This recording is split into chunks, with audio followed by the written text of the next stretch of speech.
I'm a bitch, huh? I'm a bitch.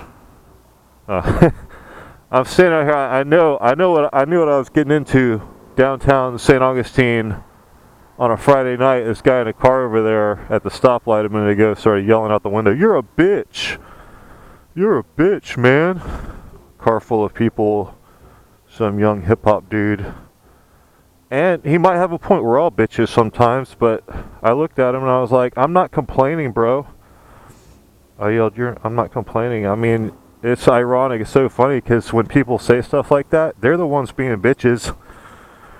A bitch is a complainer, right? Someone who complains, a bitch. You're bitching about something. He was bitching. He's the bitch. But on with the motovlog. I thought it'd be a good spot for it. They have Christmas lights up and stuff, so we're going to cruise through downtown St. Augustine. Not beach, but close to the beach. It's downtown St. Augustine. Historic town. An historic town, indeed. And I had a subject I actually thought ahead of time on this one. Intercom failed. Try again later. Where I want to go from here with my motorcycling, because I feel like I've kind of turned the page on a lot and it's a new chapter. I kind of wanted a fresh start, so I was looking at new bikes and I thought it'd be a good idea to get on the SUPERDUKE because I haven't ridden it much lately, and think about like where I'd want to go from here as a motorcyclist. Started a new job like 4 months ago, so that's part of the reason I haven't been riding as much. So I work at BMW Ducati in Jacksonville, and it's great. It's hard, you know, because there's some beautiful bikes in the showroom, and we get discounts as employees. Everything's a stupid financial decision at this point because I'm living on the edge financially, kind of. Not too, but not as bad as a lot of people. I know that's a fact. Oh, look, a horse and buggy. See, this is why I wanted a video here. That's a real horse. You don't see many real horses around here. Or fake horses. You don't see a lot of fake horses either, to be fair. I guess I'll go ahead and... Should I let them go ahead of me? I don't want to get stuck behind them. So I'm like, my fitness and my biological age has kind of ticked into another mode. Like I'm feeling more than my age. I'm 42 now, and when I hit 40, you know, I had my mountain biking accident, and then it was just like I think it triggered right after that, like a change, you know, physiologically, biologically, where I'm not as limber as I used to be. I can tell a big difference in my physical processes or whatever. I can still run a mile, barely, but so I'm like taking that into account. When I got the SUPERDUKE, it was the third tier in this kind of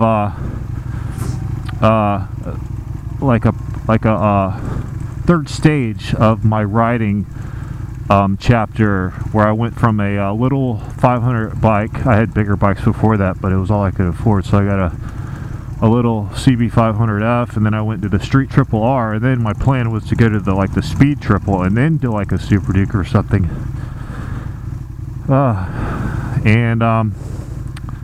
I went straight to the SUPERDUKE, and I'm glad I did while I still could, you know. Why wait, you know, you never know. It'll work out. So I ultimately wanted like top level something, and I got it. And you know, it's hard to let go of the KTM SUPERDUKE. You know, it's just like if there was a perfect bike for me, I think this would be it. But now that I work at BMW Ducati, I feel obligated to ride either a BMW or a Ducati. I thought that'd be cool. You know, I want to contribute and represent the company and all that stuff. I really value the job and appreciate it because, I mean, I know what I have. Can I make it through this light? Are are we gonna go? So this is historic area right here, downtown St. Augustine. I mean, like hundreds of years old buildings. Like this building here on the left's probably been here since like the 17 or 1800s. A lot of thugs around the area, unfortunately, but that's every major metropolis you go to. It's a really small area though. It's only like a few square miles of like cool buildings and stuff. But after riding my SUPERDUKE with that in mind, I'm like, even my parts manager, who was my boss technically at the dealership, was like, if you want a KTM, get a KTM. You know, nobody cares. Like half the guys there ride different bikes that aren't BMWs and Ducatis. I just thought it'd be cool to get one. I kept looking at the R9T. It's kind of small for me, being that I'm 6'4", and we'll go this way. But it was comfortable. I had plenty of room. It was just a smaller bike, little muscle bike. I just love that bike. I think it was the price that first got me on that kick, because you can get the R9T Pure for $10,000 MSRP, which for my cost, being an employee, would be less. So I was like, yeah, I could have a brand new bike for like almost what I owe still for the SUPERDUKE, because this thing's all weathered and rusty and stuff. Not too bad, but it's 3.5 years old and it sat out at by the ocean for a few years. But it held up really well. Still runs perfect. I mean, it's always started, original battery, pretty much original everything, and it's running like perfect. It's just you know, and I don't have a lot of money to dump into fixing it up and stuff, so that's why I thought getting a brand new bike I could start fresh. The other one was the Monster S, the 1200 Monster S, which would be comparable to this bike, but not quite. Wave to the camera. Alright, they weren't playing along. Intercom failed. Try again later. Motorcycling is fun and like that. I hope they didn't think I was crazy. But the Monster S was the way to go. It's got the quick shifter up and down, Öhlins, all that stuff, but it's a little less power, not much.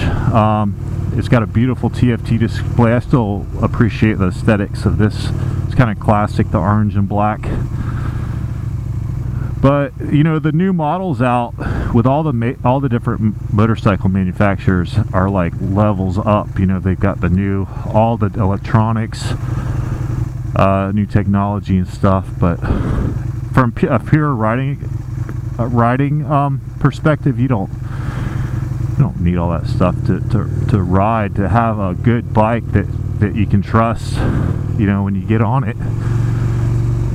This has the WP suspension, which is not, it's kind of like the old WP, which isn't as good, but it's heavy duty. It's built to last, you know. That's the thing about when you spend a little bit more money on a higher end bike, usually it means that I think that it's a little bit higher quality, and you might have less problems and stuff typically. And this is, I think, Flagler College right in front of us. Am I supposed to yield? I don't think so. I'm going to go back around and go the other way. Don't spook the horsey. So it was the Monster S, the Hyper Motard, which Rick Vipermoto, my buddy, has. I haven't gotten to ride it yet, but I've been moving them around the dealership. The thing's so tall, you know, because of my height. Like, I can, like, it's got so much leg room and everything. It's not like a traditional motorcycle as far as, like, feel goes, like riding position and stuff. You feel like you're, like, right up on the front tire. The handlebars are, like, right up with you, almost like a motocross bike or something. But I've watched some review videos on it. It's a phenomenal bike, and Rick Vipermoto is enjoying his, and we even talked about me getting one too, which I know it's like the ambiguously gay duo or whatever. Like, we'd have the same bike that we ride together mostly, but I was gonna like full carbon fiber out mine to make it look different. And I thought it'd be fun, you know, to compare notes and stuff, like, because we'd have the same exact bike. And it can do pretty much everything this bike can do. It's just you can go to the track, it's really comfortable, and it's got the performance, but a little bit of ergonomics compared to like a super bike. Which brings me to the next bike, which was kind of like short-lived. You probably can't even see anything at this point because of all the fog. I'm sure it's like my lens is all wet, but the V2, the new Panigale V2, which is basically the 959, it's got the same motor but all new frame and everything. The V2 I thought would be cool because I got to move a Panigale 959 at the dealership quite a bit, and it didn't feel too uncomfortable for me. It felt like it had more leg room than like the S1000RR, which I've ridden a few of those. It was a little bit. One of my concerns was because I have kind of a bad wrist and my right arm from when my mountain bike accident happened. Like it might aggravate some injuries riding that style of bike again. I could put up with it, but I don't know if I want to, because this is just, it doesn't really get any better than a Super Naked for the street. Now for the track, you'd probably want something like that, the 959. But I only do a track day once a year anyway, so heads up. You can probably see out of the camera lens right now about as well as I can see through my face shield, because my face shield is covered in water. Look at all the lights. Man, that's a lot of freaking lights. That must have taken days. I just heard my buddy Rick Vipermoto chime in on my phone. It's connected to the Bluetooth.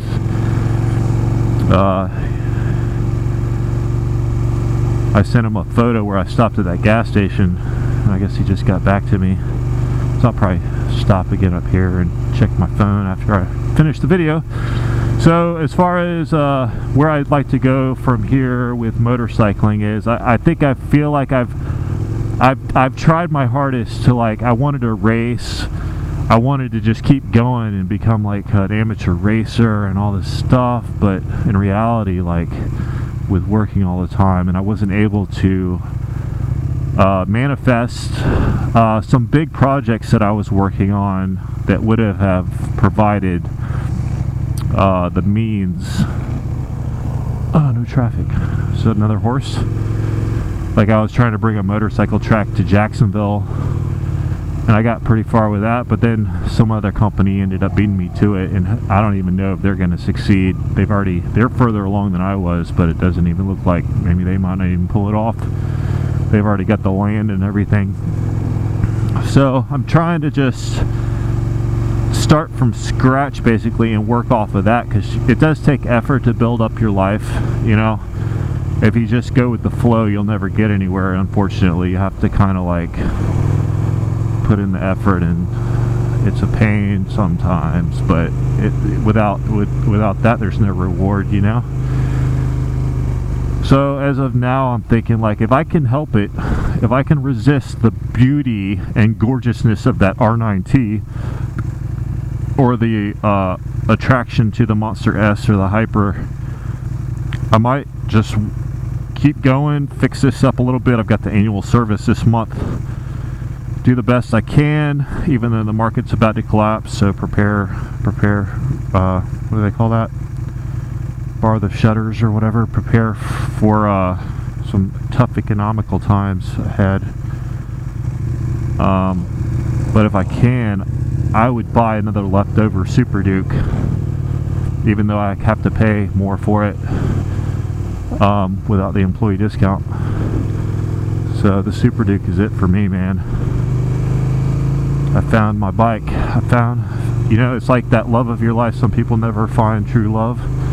Well, some people never find their true bike. I think I found my true bike in the SUPERDUKE. So that's it for now. Maybe there'll be a part 2. I don't know. Got to go home and do some things and prepare for work tomorrow.